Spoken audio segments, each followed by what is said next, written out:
नमस्कार, स्वागत है आपका। आप देख रहे हैं टॉप एट 10। मैं हूं आपके साथ सना वारिस। देश भर की बड़ी खबरों पर नजर डाली, अब खबरें तफसील के साथ। लोकसभा चुनाव 2024 में बीजेपी को हराने के मकसद से बने विपक्षी गठबंधन इंडिया की तीसरी बैठक मुंबई में संपन्न हुई। 31 अगस्त और 1 सितंबर को हुई इस बैठक में चुनाव लड़ने के लिए जुड़ेगा भारत, जीतेगा इंडिया थीम तय किया गया है। आज की मीटिंग में कोऑर्डिनेशन कमेटी का ऐलान हुआ।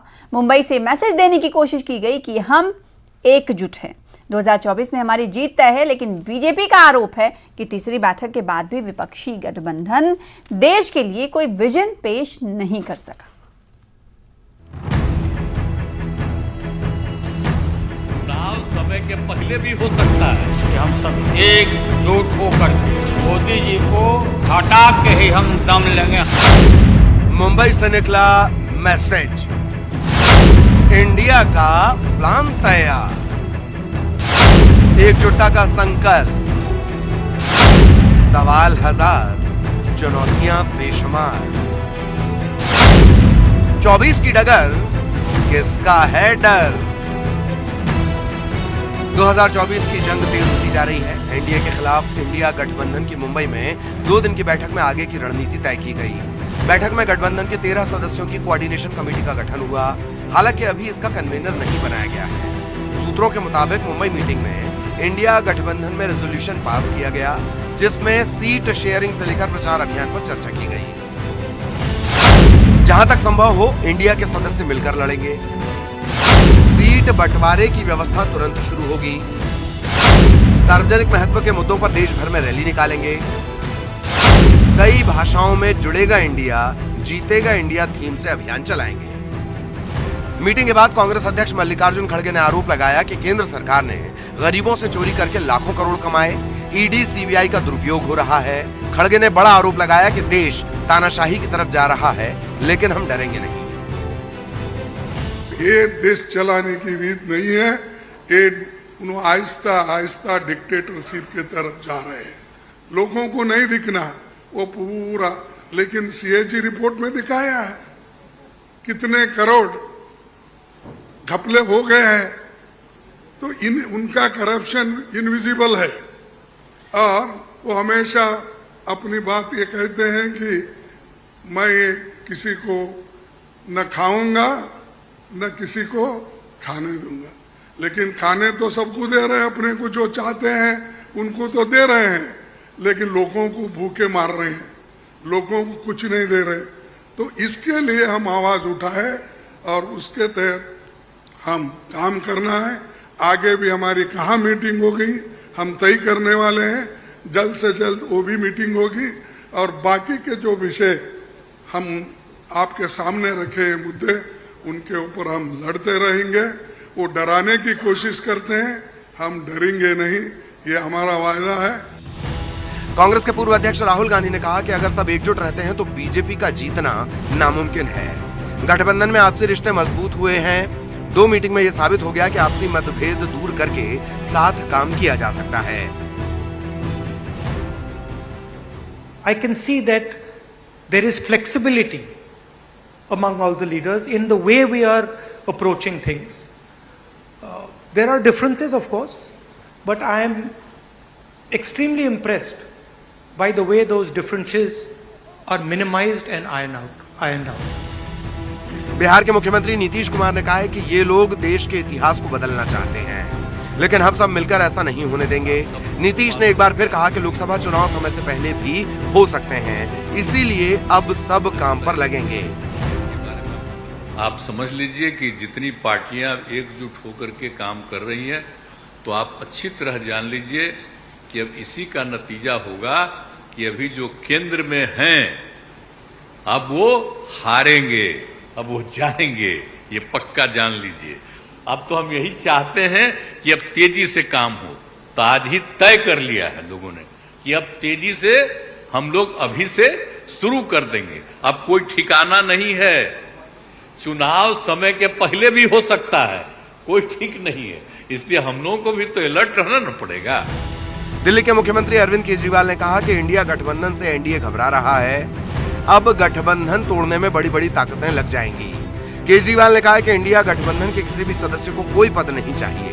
हम सब देश को बचाने के लिए एकजुट हुए हैं। सारी मीटिंग्स हुई हैं, किसी के साथ लड़ाई नहीं है। और यहाँ पे जितने लोग बैठे हैं कोई पद के लिए नहीं आया, सब 140 करोड़ लोगों के इस भारत देश को बचाने के लिए आए हैं, इसको तरक्की के रास्ते पे ले जाने के लिए आए हैं। सूत्रों के मुताबिक इंडिया गठबंधन की मीटिंग में इस बात पर चर्चा हुई है कि उन 326 सीटों पर एक राय करके एक उम्मीदवार उतारा जाए, जहां 2019 में अलायंस के उम्मीदवार दूसरे नंबर पर रहे थे। इसके अलावा SC, ST और OBC वोटर्स पर भी खास ध्यान दिया जाएगा। इंडिया के दल पिछली बार 326 सीटों पर दूसरे नंबर पर थे। 326 सीटों पर बीजेपी के मुकाबले एक मजबूत उम्मीदवार उतारा जाए। SC, ST, OBC को काफी अहमियत दी गई। खड़गे को यूपी में मायावती की जगह प्रोजेक्ट कर सकते हैं। इधर इंडिया की इस बैठक पर बीजेपी की तरफ से भी बयान आया है। बीजेपी का कहना है कि इतनी बैठकों के बाद भी अब तक देश के लिए विपक्ष का विजन क्या है वो तक सामने नहीं आ पाया है। ये तीसरी बैठक थी। पटना, बेंगलोर, मुंबई, इस पूरे बैठक में तीसरी बार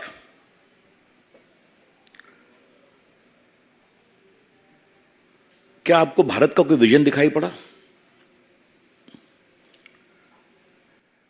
क्या गरीबों के कल्याण के लिए कोई प्रामाणिक विकल्प सामने आया? वही गठबंधन है जो केवल सत्ता की लालच के लिए, कुर्सी की लालच के लिए और मोदी जी के प्रति जो असीम प्रेम देश की जनता है उसके भय से और जलन से पूर्ण कमंडल के लोग सारे एक साथ इकट्ठा हो गए। देश की जनता ने इनका पर्दाफाश कई बार किया है और 2023 के चुनाव में और 24 के चुनाव में दोबारा देश की जनता इनका पर्दाफाश करेगी, क्योंकि देश की जनता के दिल में भारतीय जनता पार्टी और प्रधानमंत्री नरेंद्र मोदी जी हैं, जिन्होंने गरीब कल्याण, सेवा भाव और विकास की एक नई अलख पूरे देश में जगाई। मुंबई की बैठक में विपक्षी गठबंधन ने एकजुटता का संकल्प लिया है, लेकिन गठबंधन का संयोजक अभी तय नहीं हुआ। गठबंधन का लोगो भी अभी फाइनल नहीं हुआ है। सीट शेयरिंग के फॉर्मूले का भी इंतजार है। इस बीच वन नेशन वन इलेक्शन की चर्चा फिर से छेड़ दी गई। केंद्र ने इसके लिए कमेटी भी बना दी है। 2024 के महासंग्राम के लिए विपक्षी गठबंधन रणनीति को धार देने की कोशिश में लगा है। Bureau report, news 18। तो मुंबई में इंडिया की बैठक में लालू प्रसाद यादव ने बड़ा बयान दिया। लालू प्रसाद यादव ने नीतीश की मौजूदगी में राहुल गांधी को मिलकर मजबूत करने की बात कही। लालू के बयान के बाद सियासी बवाल मच गया है। सब एक हैं और एक होकर के हम लोग इस लड़ाई को लड़ रहे हैं और राहुल गांधी जी को भी हम काफी मजबूती के साथ विश्वास हम लोग दिलाते हैं। मुंबई में INDIA की बैठक में लालू प्रसाद ने बड़ी बात कह दी। INDIA के मंच से लालू ने राहुल गांधी को मिलकर मजबूत करने की बात कही। मंच पर मुख्यमंत्री नीतीश कुमार की मौजूदगी में जिस अंदाज से लालू ने राहुल गांधी का नाम लिया, उससे गठबंधन पर बड़ा सियासी संकेत भी मिल गया। एक बार फिर सुनिए लालू ने क्या कहा। हम सब एक हैं और एक होकर के हम लोग इस लड़ाई को लड़ रहे हैं और राहुल गांधी जी को भी हम काफी मजबूती के साथ विश्वास हम लोग दिलाते हैं कि हम सब एकजुट हो करके सभी लोगों को एकोमोडेट करके आगे सीट शेयरिंग अब शुरू होगा। सीट शेयरिंग, और सीट शेयरिंग में हम लोग सब लोग सफल होंगे। कोई दिक्कत कठिनाई नहीं होगी, कहीं कोई हर्डल नहीं होगा। अपना कुछ नुकसान करके भी हम लोग इंडिया को, ये संघ है, हम लोग जिताएंगे और मोदी को हटाएंगे। विपक्षी दलों की बैठक में लालू प्रसाद ने दावा किया कि अगली बैठक में सीट शेयरिंग पर बात होगी, कहीं कोई दिक्कत नहीं। वहीं राहुल को मजबूत करने के लालू के बयान के बाद बिहार की सियासत भी गर्मा गई है। देखिए, हम लालू प्रसाद जी का आभार व्यक्त करते हैं और सच्चाई ये है कि अब पूरा देश राहुल गांधी जी के हाथ को मजबूत करना चाह रहा है। पूरा देश महंगाई से त्रस्त है, बेरोजगारी से त्रस्त है। इसलिए अब ये देश मजबूत होगा क्योंकि राहुल जी का हाथ मजबूत होगा। राष्ट्रीय स्तर पर कांग्रेस पार्टी ही मुख्य विपक्षी दल है। सभी लोग मिलजुल करके भाजपा मुक्त भारत बनाने का संकल्प लिया गया है। चले थे नायक बनने, खलनायक भी नहीं रह पाए। मुंबई में ये INDIA की बैठक, क्या रिजल्ट निकला? जो राष्ट्र का नायक है पूरे विश्व में, जिसका डंका बज रहा है, उसके विरोध में आप क्या कर रहे हैं? कोई लाभ नहीं होगा। पूरे देश की जनता जान रही है कि इन भ्रष्टाचारी वंशवादियों से हर हाल में मुक्ति लेंगे। मुंबई में विपक्षी गठबंधन इंडिया की बैठक पर सबकी नजरें टिकी थी। बैठक में लालू के बयान से आने वाली रणनीति का साफ संकेत मिल गया। अब सवाल ये कि राहुल गांधी का हाथ मजबूत करने के क्या सियासी मायने हैं? आखिर इस बड़े मंच से लालू ने नीतीश कुमार का नाम क्यों नहीं लिया? न्यूज 18 के लिए मुंबई से प्रशांत पांडे की रिपोर्ट। फिलहाल इसी के साथ रुकेंगे, छोटे से ब्रेक के लिए कुछ और खबरों के साथ जल्द लौटेंगे।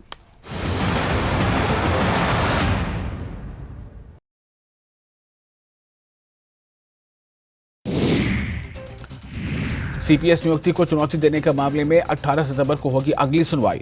हिमाचल प्रदेश हाईकोर्ट ने जारी किया आदेश, अब सभी CPS समन सर्विस माने जाएंगे।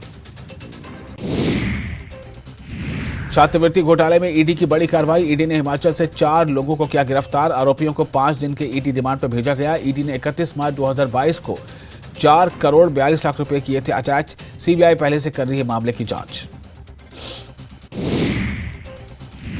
और हिमाचल प्रदेश के मंडी से बड़ी खबर, चंडीगढ़ मनाली नेशनल हाईवे बहाल कर दिया गया है। 42 घंटे के बाद यातायात के लिए ये मार्ग बहाल कर लिया गया है। झलोगी टनल के पास मलबा हटाया गया और अब ये मार्ग बहाल कर दिया गया है। हिमाचल प्रदेश के मुख्य सचिव प्रबोध सक्सेना ने चंडीगढ़ में हरियाणा के मुख्य सचिव संजीव कौशल और पंजाब के मुख्य सचिव अनुराग वर्मा के साथ द्विपक्षीय मामलों पर विस्तार से चर्चा की। इस दौरान उन्होंने मुख्यमंत्री सुखविंदर सिंह सुक्खू की ओर से हरियाणा के मुख्यमंत्री मनोहर मोदी सरकार देश में चुनाव सुधार की दिशा में कदम बढ़ाती दिख रही है। कहा जा रहा है कि एक देश एक चुनाव का कानून बनाया जा सकता है। इसके लिए पूर्व राष्ट्रपति रामनाथ कोविंद के नेतृत्व में एक समिति का गठन भी कर दिया गया है। सवाल ये कि क्या विपक्षी गठबंधन इंडिया को इस पहल से चिंता होनी चाहिए? चर्चा ये भी है कि क्या विपक्षी गठबंधन इंडिया के लिए मोदी का चक्रव्यूह है वन नेशन वन इलेक्शन का ये आइडिया?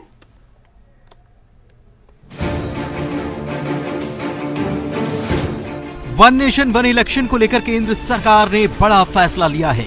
सरकार ने पूर्व राष्ट्रपति की अध्यक्षता में कमेटी का गठन कर दिया है। ये कमेटी अपनी रिपोर्ट सरकार को देगी। इसे लेकर बीजेपी के राष्ट्रीय अध्यक्ष JP नड्डा ने रामनाथ कोविंद से मुलाकात की। वन नेशन वन इलेक्शन की चर्चा के बीच सियासी राय भी आने लगी है। बीजेपी के प्रदेश अध्यक्ष VD शर्मा ने one nation one election one ration का समर्थन किया। साथ ही ये भी कहा कि जनमत के आधार पर फैसला होगा। वन नेशन वन इलेक्शन पर भी चर्चाएं समाज के अंदर होती रही हैं और चर्चाएं चल रही हैं, लेकिन आगे क्या होगा नहीं होगा ये तो मुझे लगता है कि समाज का जो अभिमत होगा उसके आधार पर माननीय प्रधानमंत्री जी की जो सोच बनेगी उसके आधार पर चीजें तय होंगी। लेकिन आज इस पर कुछ कहा जाए ऐसा मैं अभी कुछ ठीक नहीं मानता। जन आशीर्वाद यात्रा बूथ बूथ से हो रही है। हर बूथ से जन आशीर्वाद यात्रा शुरू हो रही है। हर बूथ का कार्यकर्ता शुरुआत कर रहा है और भारतीय जनता पार्टी अपना काम करती है। उधर नीमच में कमलनाथ ने प्रेस कॉन्फ्रेंस की और संविधान में संशोधन कर वन नेशन वन इलेक्शन होने की बात कही। साथ ही ये भी जोड़ा कि इसके लिए राज्यों से भी मंजूरी लेनी पड़ेगी। इसके लिए संविधान में संशोधन की आवश्यकता है, राज्यों की स्वीकृति है। ये हमारे संविधान में इसका जो संशोधन करना है ये केवल लोकसभा राज्यसभा की बात नहीं है। मैं खत्म कर दूं। ये केवल संविधान में संशोधन राज्यसभा और लोकसभा में हो जाए उससे संभव नहीं है। राज्यों को भी स्वीकृति देनी पड़ेगी। वन नेशन वन इलेक्शन के पक्ष में बड़ा तर्क ये दिया जाता है कि इससे जनता के समय के साथ साथ रकम की भी बचत हो पाएगी।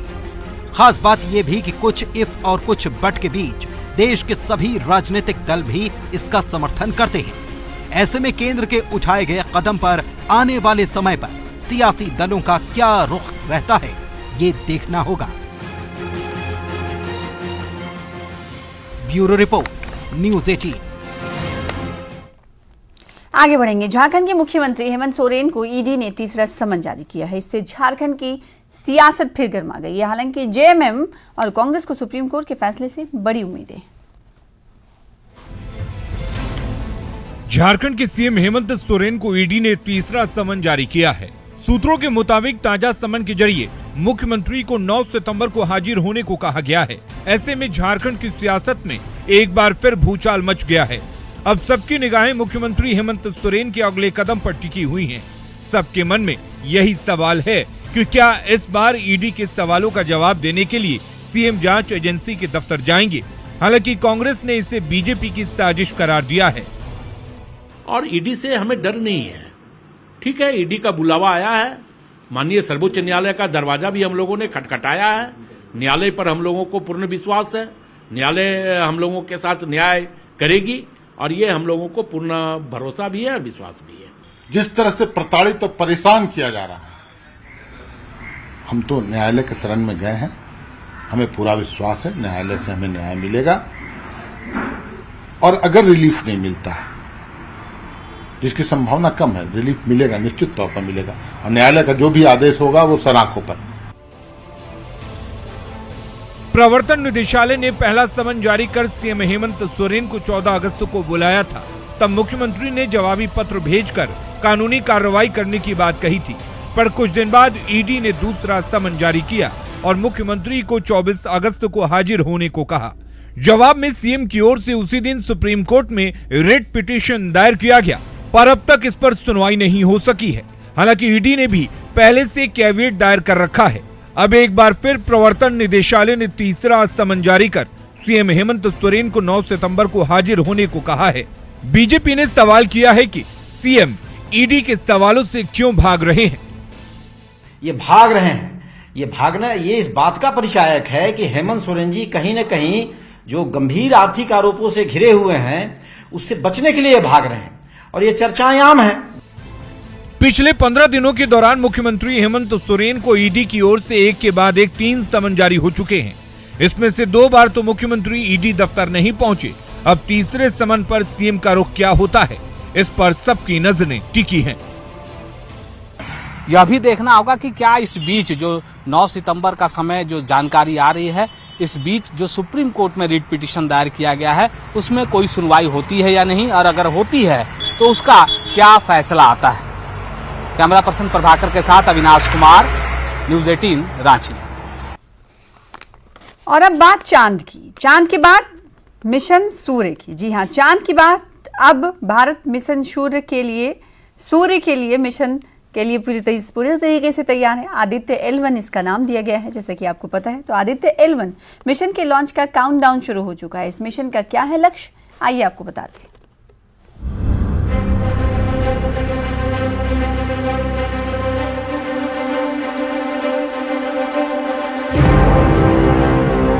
चंद्रयान 3 की सफलता के बाद अब भारत अंतरिक्ष में एक और ऊंची उड़ान भरने के लिए तैयार है। सूर्य की स्टडी के लिए भारत का पहला अंतरिक्ष अभियान आदित्य L1 श्रीहरिकोटा से उड़ान भरने वाला है। मिशन की लॉन्चिंग से पहले इसरो के वैज्ञानिक पूजा अर्चना के लिए तिरुमला श्री वेंकटेश्वर मंदिर पहुंचे। भारत अंतरिक्ष में एक और इतिहास रचने वाला है। दुनिया भर की निगाहें इस मिशन पर हैं। आदित्य L1 मिशन का मकसद क्या है और ये कैसे सूर्य की स्टडी करेगा, आइए जानते हैं। आदित्य L1 सूर्य की करेगा study.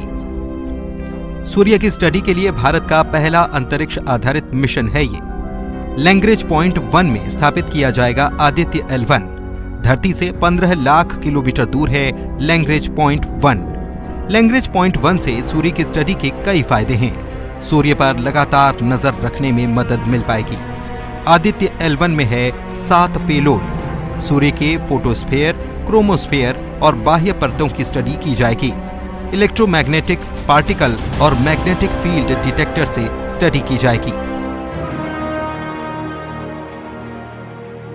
No, actually that is a study project. I think they are going to study at a distance of 15 lakh kilometers. It is going closer to sun, and they are trying to understand the core and It's a good project. See, in ISRO we have no dearth of knowledge or intelligence or anything. सूर्य धरती का सबसे करीबी तारा है और हमारे solar system का सबसे बड़ा ऑब्जेक्ट है।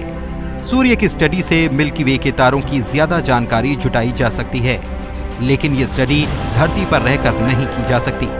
सूर्य से लगातार रेडिएशन निकलता है, लेकिन धरती का वायुमंडल और मैग्नेटिक फील्ड हानिकारक रेडिएशन को रोक देता है।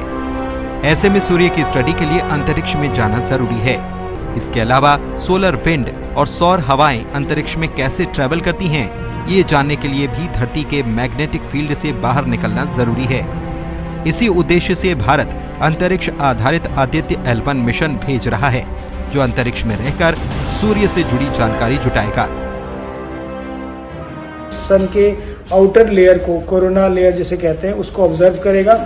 इसी दौरान हमें उन डेटा के बारे में बताएगा जिससे हमें पता चलेगा कि क्लाइमेट चेंज सन से कैसे हो रहा है और सन के रेडिएशन का क्या इफेक्ट पड़ रहा है हमारे क्लाइमेट में, हमारे एटमॉस्फेयर में। आदित्य L1 को धरती से 15 लाख किलोमीटर दूर लैग्रेंज पॉइंट 1 में स्थापित किया जाएगा। लेकिन ये लैग्रेंज पॉइंट आखिर है क्या? एस्ट्रोनॉमर RC कपूर बताते हैं कि ये सूर्य और पृथ्वी के बीच एक ऐसा बिंदु है जहां दोनों का गुरुत्वाकर्षण एक बराबर होता है।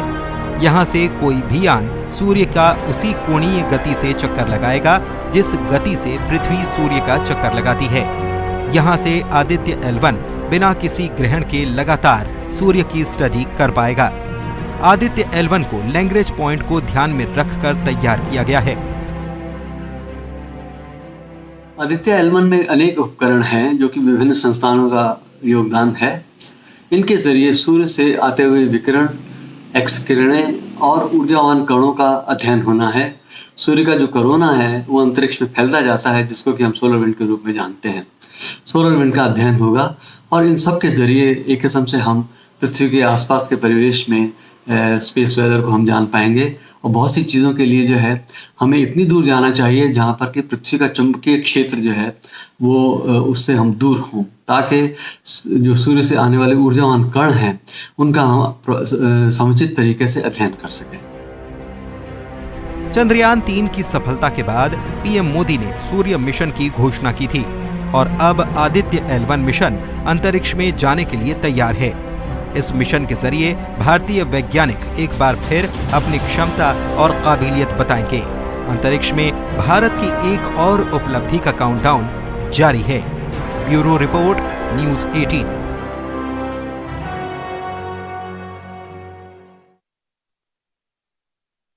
कर्मचारियों ने हमारे दैनिक जीवन और पर्यावरण के लिए अमूल्य सार्वजनिक सेवा प्रदान करते हैं, लेकिन वो अक्सर हाशिए पर रहते हैं। आइए एक नजर डालते हैं कि वर्ल्ड टॉयलेट कॉलेज पटियाला कैसे ये सुनिश्चित कर रहा है कि समाज में सफाई कर्मचारियों को सम्मान और इज्जत मिले जिसके लिए वो हकदार है।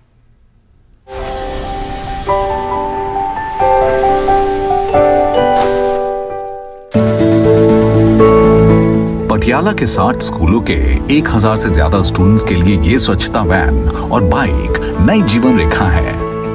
इन वैन्स और बाइक्स में काम करने वाले सफाई वर्कर्स को वर्ल्ड टॉयलेट कॉलेज में ट्रेनिंग दी जाती है। इस अनूठी पहल ने उन्हें एक सम्मानजनक कमाई का जरिया मुहैया कराया है और सदियों से अंधेरे में डूबी उनकी जिंदगी में उजाले की उम्मीद जगाई है।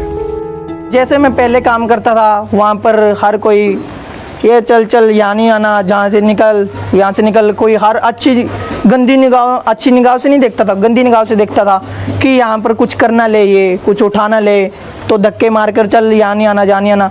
अब जब स्कूल में जाते हैं हमारे लिए गेट खुलता है, पानी आता है पीने के लिए और अच्छी निगाहों से देखते हैं। जितने भी सरकारी स्कूल हैं उसमें मैं टॉयलेट क्लीन करता हूँ, इसीलिए मुझे टॉयलेट अंकल के नाम से जानते हैं।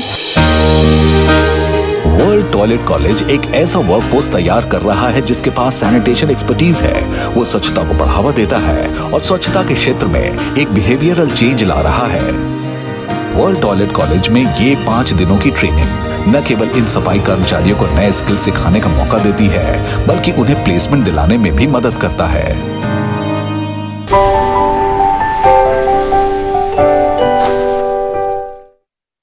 फिलहाल इसी के साथ इस बुलेटिन में इतना ही। मुझे दीजिए इजाजत। लगातार खबरों का सिलसिला जारी रहेगा। देखते रहिए न्यूज़ 18 JKLH। नमस्कार।